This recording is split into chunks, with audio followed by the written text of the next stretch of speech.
Recording by Rachel Clemens in January of 2015. Private Sex Advice to Women by R.B. Armitage. Lesson 5. General Advice to Women on Sex Subjects.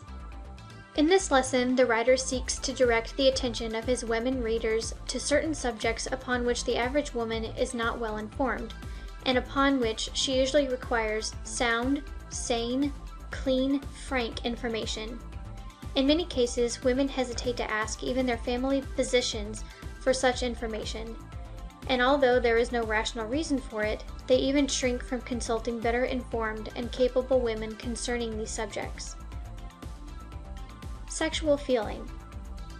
Owing to erroneous teachings and irrational prejudices arising from ancient, distorted, and perverted ideals of sex, many women have grown to maturity understanding the erroneous belief that it is a sign of immorality, or at the least low ideals and depraved nature, for a woman to experience sexual emotions or feelings, wishes or desires. So true is this that even many married women seek to withhold from their husbands the knowledge that any sexual feeling is experienced by the wife. Such a belief is of course absurd. It is as natural for a woman to experience normal sexual feeling as it is for her to experience any other feeling aroused by natural instincts and organism. Without such instinct and the feelings arising therefrom, there would be no mating or marriage, and no perpetuation of the race. The woman experiencing such feelings should not allow herself to imagine that she is depraved or perverted, or immoral in thought and feeling. Incredible as it may appear to a normal, healthy-minded man, it is true that thousands of young women have lost self-respect and have lapsed into a morbid state of mind because of the occasional manifestation of their normal sexual feeling.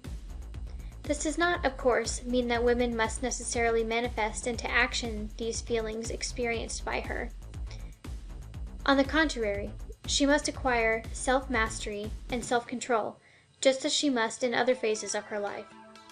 It may help some women of this kind to realize that sex feeling and impulses, arising unbidden and often unwelcomed, from the depths of their subconscious mentality, are essentially creative impulses.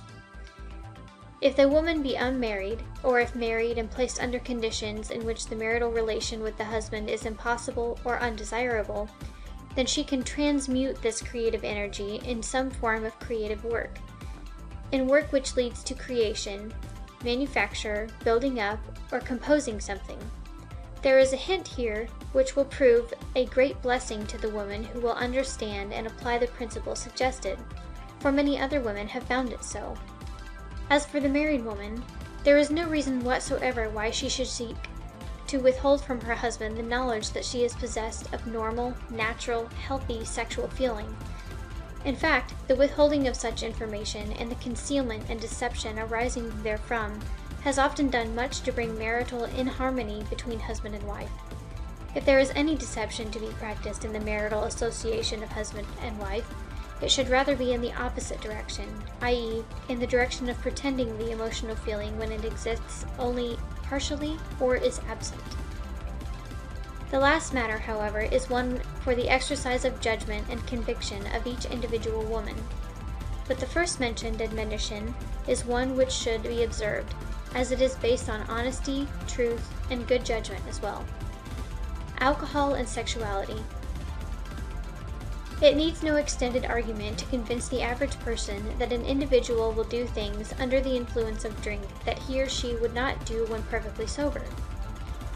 It is an old saying that, when the wine is in, the wits are out. But there is a deeper connection and relation between alcohol, drink, and sexual indiscretions than is usually realized by the average person. Besides the commonly known weakening of willpower and self-control arising from the influence of strong drink, there are certain influences concerning the sexual nature and arising from the presence of alcohol in the system which are not known to most persons. So true is this that the writer has thought it well to utter a few words of warning to his women readers concerning these things. In the first place, there is an exhilarating effect arising from certain kinds of liquor, wines, and other forms of alcoholic drinks, which manifests directly in an excitement of the sexual centers and organism. In many cases, a strong sexual excitement, absent at other times, is aroused, and the person is carried away with the force of passion unknown under other circumstances. Added to this, weakened willpower arising from too much drink, and we have an explanation of many cases of mistakes of women. It would appear that women are even more susceptible than are men to usual sexual excitement arising from alcoholic drinks, and that, therefore, they should be especially cautious in the indulgence in such drinks, particularly when in the company of strange men, or men careless in the regard to sexual morality and respect for women in their company. But there is still a deeper reason based on latest discoveries in psychology why caution in this respect should be observed by women. We allude to the discovery that alcohol first affects the mental and emotional tendencies of more recent racial acquirement, acting so as to paralyze and inhibit the activities thereof, and to thus release the activity of more primitive emotions and motive activities. Thus, the woman under the influence of alcohol finds that the more recent racial traits, such as sexual control, restraint, sexual morality, conventional observances, etc., are practically temporarily paralyzed in inhabitual, or to use the current slang phrase, are put out of commission for the time being, and at the same time, the old elemental, savage, barbaric, caveman instincts, habits, and methods of action are brought to the surface and proceed to manifest their activity if opportunity be granted for the same, and the opportunity is usually granted. This being seen to be true, it is seen that women so under the influence of liquor is, for the time being, little more than a cave woman, or barbarian, with all the lax sex morality of the latter, and with all the tendencies to manifest into activity the primitive impulses arising in her nature and demanding expression. Added to this weakening of willpower, always accompanying the alcoholic influence, it is seen that the woman under the influence of strong drink is an easy prey to designing men, and a willing victim to her own lower passions. An authority of sex subjects says that Bacchus, the god of wine, is the strongest ally of Venus, the goddess of love, using the term love in its physical sense, as the French use the word amour, has been well known to the ancient Greeks and Romans, as it is well known today to every saloon keeper and every keeper of a disreputable house. And all measures to combat venereal diseases and to prevent girls from making a false step will only be partially successful if we do not at the same time carry on strong educational campaign against alcoholic indulgence. Of course, what use are warnings to a girl when under the influence of a heavy dinner and a bottle of champagne, to which she is unaccustomed? Her passion is aroused to a degree she has never experienced before. Her will is paralyzed and she yields, though deep down in her consciousness something tells her she shouldn't. She yields, she becomes pregnant, and is in the deepest agony for several months, and has a wound which will probably never heal for the rest of her life. Of what use have all the lectures, books, and maternal injunctions been to her? I believe that the sex instinct can be stimulated artificially beyond the natural needs, and among the artificial stimulants of the sex instinct alcohol occupies in the first place. And bear in mind, the alcohol produces even a stronger effect upon women in exciting the sexual passion than it does on men. Women are more easily upset by stimulants and narcotics, and that is the reason why it is more dangerous for women to drink than it is for men. It is impossible to give statistics and exact or even approximate figures, but there is no question in my mind, in the mind of any careful investigator, that if alcoholic beverages could be eliminated, the number of cases of venereal infection would be diminished by 1/2. And what is true of venereal disease is also true of the seduction of young girls. Alcohol is the most effective weapon that either the refined Don Juan or the vulgar pimp has in his possession. Our advice to the woman who is asked to drink liquor when in the company of a man outside of her immediate family circle is emphatically this: don't do it. The menstrual period. As strange as it may appear to those women who have had the advantage of intelligent maternal advice, It is a fact known to all physicians that many mothers permit their young daughters to enter into the stage of puberty with the accompanying menstrual flow without having first instructed the daughter as to the meaning and character of this phenomenon of her nature, and without having given her advice concerning the proper care of herself during this period. Physicians constantly experience cases in which the young girl to whom the first menstrual flow having come, without previous knowledge on her part, has supposed it to be the result of a wound or of a diseased condition, and has attempted to stop the flow by the application of cold water. Even where a partial knowledge has been attained by the girl, she is found to lack the knowledge of the proper hygienic care of herself during the period. The mothers in such cases are criminally negligent, and have eluded a false modesty or prudery to interfere with the natural and necessary maternal duty. The approach of the first menstruation is often accompanied by unusual physical, mental, and emotional changes in the young girl. Her nervous system is affected, and she is apt to become irritable or morbid, and even somewhat flighty. Her appetite may become irregular, and there is often present a craving for indigestible food. A physical languor is often experienced, and there may be pains in the back and legs, chilliness and headaches, and a general upsetting of the usual physical condition, accompanied by a manifestation of peevishness and irritability. These unpleasant symptoms usually disappear when the periodical menstrual flow is permanently established. In fact, they are frequently superseded by the awakened energy and heightened spirits of healthy, normal adolescents. The time of the beginning of the menstrual period varies according to climate, race, condition of health, and temperament. In the tropical countries, menstruation begins from the 10th to the 14th year. In temperate countries, from the 13th to the 16th year. In cold countries, from the 15th to the 20th year. The Italian, Hebrew, Spanish, or French girl is apt to menstruate earlier than the English, German, or Swedish girl. The Negro girl menstruates early as a rule. The full-blooded girl usually menstruates earlier than the anemic one. Normally, menstruation should proceed naturally and without pain or suffering. When pain or suffering is experienced in connection with menstruation, it is simply because of some lack of health in the general system, and when such general health is restored, the trouble ceases. Painful menstruation is called dysmenorrhea and arises from several causes, principal among which are the following: errors in diet, errors in dress, undue exposure, constipation, lack of proper exercise, or to a contracted or congested condition of the uterus or the fallopian tubes. The pain, however, cannot be considered as a feature of normal menstruation, for the latter is no more painful than a normal movement of the bowels. The painful condition results from abnormal conditions. The removal of these conditions results in the cure of the complaint. Dysmenorrhea should be treated by the discarding of all unhygienic clothing, tight shoes, etc., and their replacement by rational clothing. The dietary should be carefully scanned, and improper articles replaced by nourishing elements of food. Discard the pastries, pickles, confections, and stimulants, and substitute sensible articles of diet. If constipation is present, remove it by eating articles of food which promote free movements of the bowels, and drink more water each day. Take a proper amount of exercise. Housework is a good form of exercise as any. Many authorities advocate the free drinking of water prior to and during the menstrual period.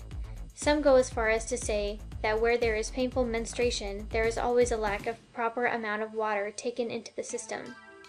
In some cases, dysmenorrhea is due to disorders of the general nervous system, and treatment therefore should be sought at the hands of a capable physician.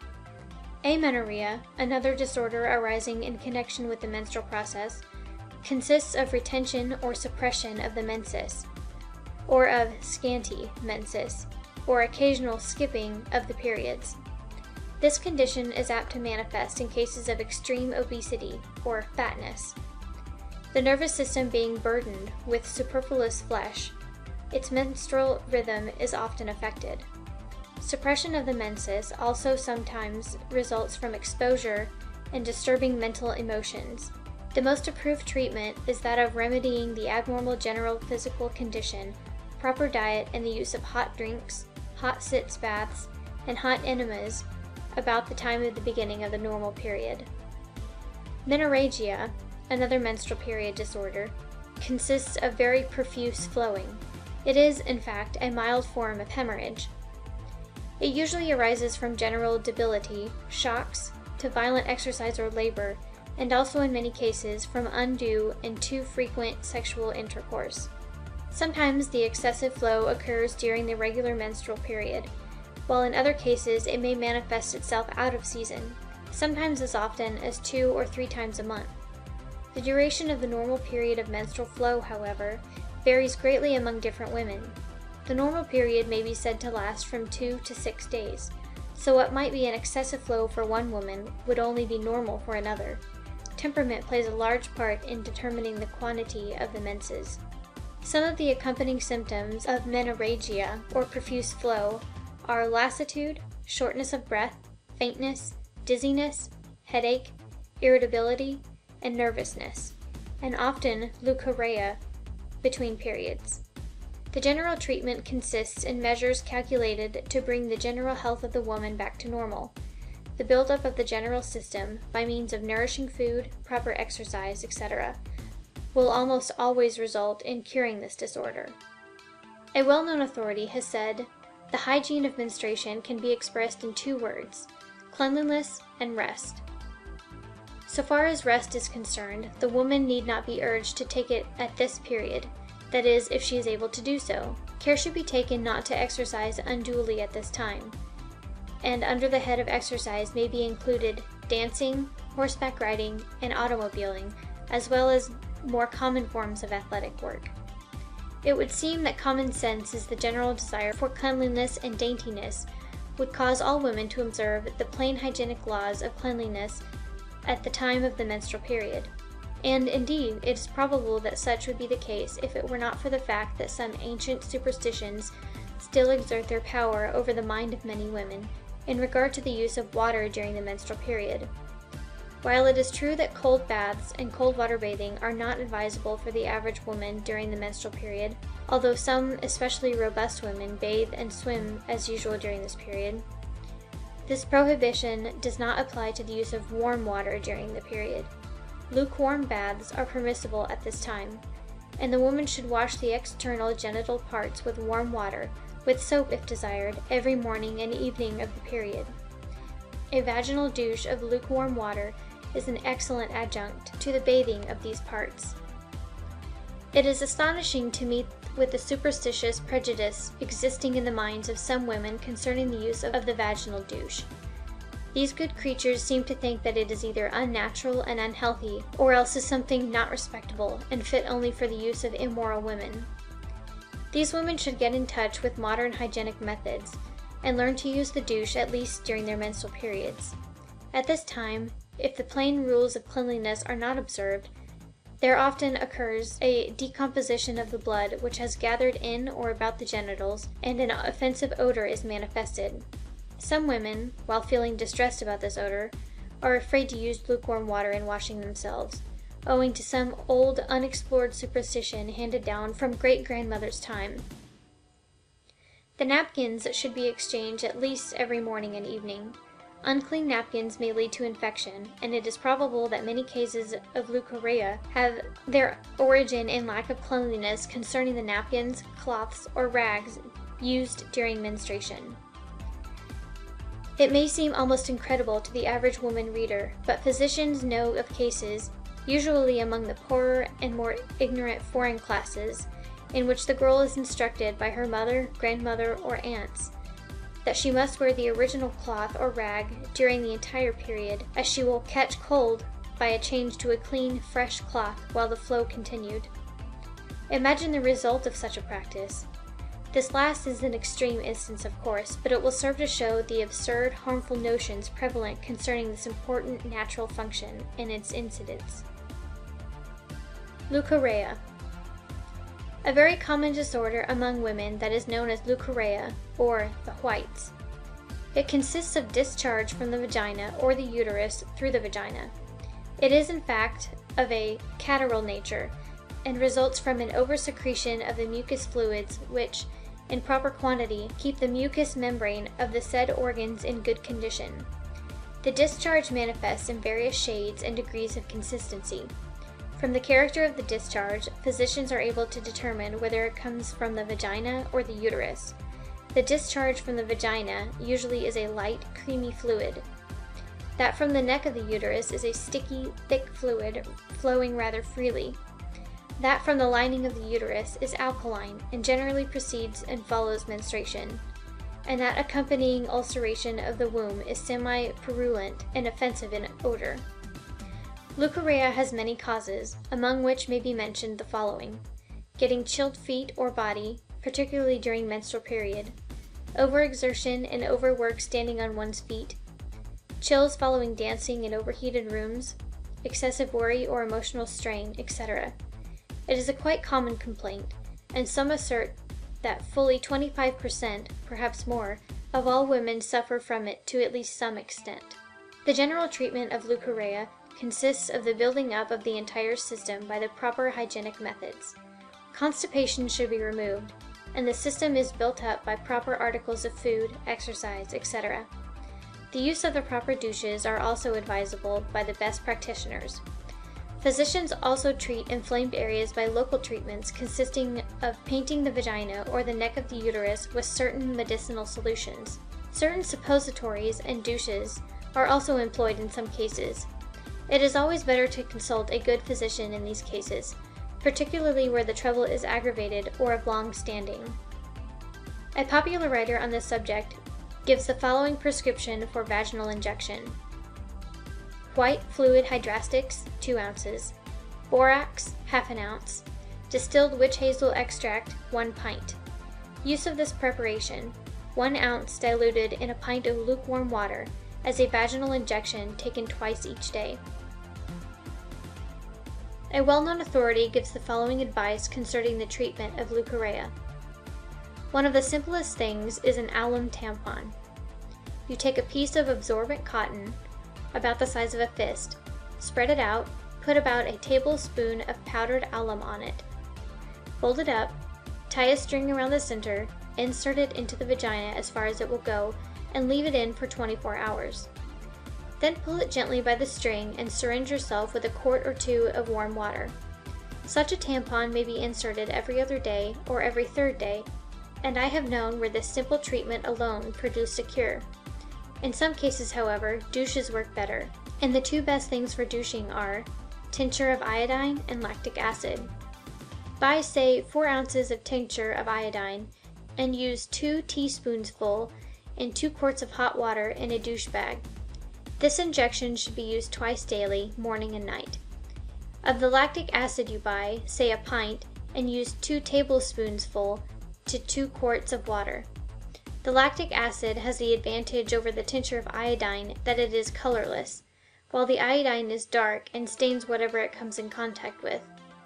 Sometimes I order the use of the tincture of iodine and the lactic acid alternately. For one douche, the tincture of iodine, for the next the lactic acid, and so on. When the condition improves, it is sufficient to use 1 teaspoonful of the tincture of iodine and 1 tablespoonful of the lactic acid to 2 quarts of water. These injections are quite efficient and have the advantage of being perfectly harmless. One point about the injections: they should be taken not in the standing or squatting position, in which position the fluid comes right out, but while laying down over a douche pan. The douche bag should only be about a foot above the bed, so that the irrigated fluid may come out slowly. The patient, after each injection, taken in the daytime, should remain at least half an hour in bed. In the nighttime, she stays all night in bed. This gives the injection a better chance to come in contact with all parts of the vagina, and a portion of it comes in contact with the cervix, where it exerts a healing effect. Avoid the use of patent medicines.